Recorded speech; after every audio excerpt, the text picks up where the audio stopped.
शहरात एलबीटीची अंमलबजावणी झाल्याने आता जकात नाक्यावर मृत्यूचे पास मिळणार आहे। पूर्वी जकात नाक्यावर मृत्यूचे पास मिळत असे, पण आता जकात नाके बंद झाल्याने आता पुणे महानगरपालिकेच्या 17 रुग्णालयांमध्ये नागरिकांना मृत्यूचे पास मिळणार आहेत।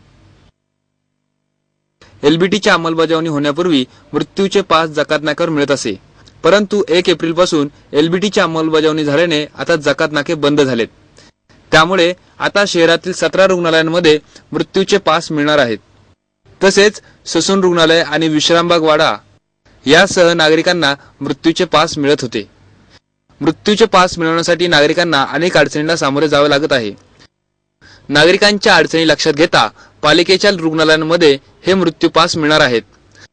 रामभाई आंबेडकर प्रसूतीगृह निलाम टॉकीज जवळ, औंध कुटी रुग्णालय परिहार चौक औंध, संजय गांधी प्रसूतीगृह Elphinstone road Bopodi, doctor Dalve hospital Shivajinagar, Annasaheb Magar प्रसूतीगृह मगरपट्टा हडपसर, डॉक्टर होमी भाभा प्रसूतीगृह दीप बंगला चौक, जायबाई सुतार प्रसूतीगृह गुजरात कॉलनी कोथरूड, सखाराम कोदरे प्रसूतीगृह मुंडवा, सहदेव निमन प्रसूतीगृह पाषाण, चंदुमामा सोनवणे प्रसूतीगृह टिंबर मार्केट भवानीपेठ, नामदेवराव शिवरकर प्रसूतीगृह वानवडी, राजीव गांधी हॉस्पिटल येरवडा, सावित्रीबाई फुले प्रसूतीगृह पंचावत मिशन गुरुवारपेठ, मीनाताई ठाकरे प्रसूतीगृह कोंडवा, मालती काची प्रसूतीगृह गाडीखाना शुक्रवारपेठ, कमला नेहरू हॉस्पिटल मंगळवारपेठ आणि डॉक्टर नायडू सांसर्गिक हॉस्पिटल पुणे रेल्वे स्टेशनच्या मागील बाजूस या पालिकेच्या रुग्णालयांमध्ये मृत्यू पास मिळणार आहेत।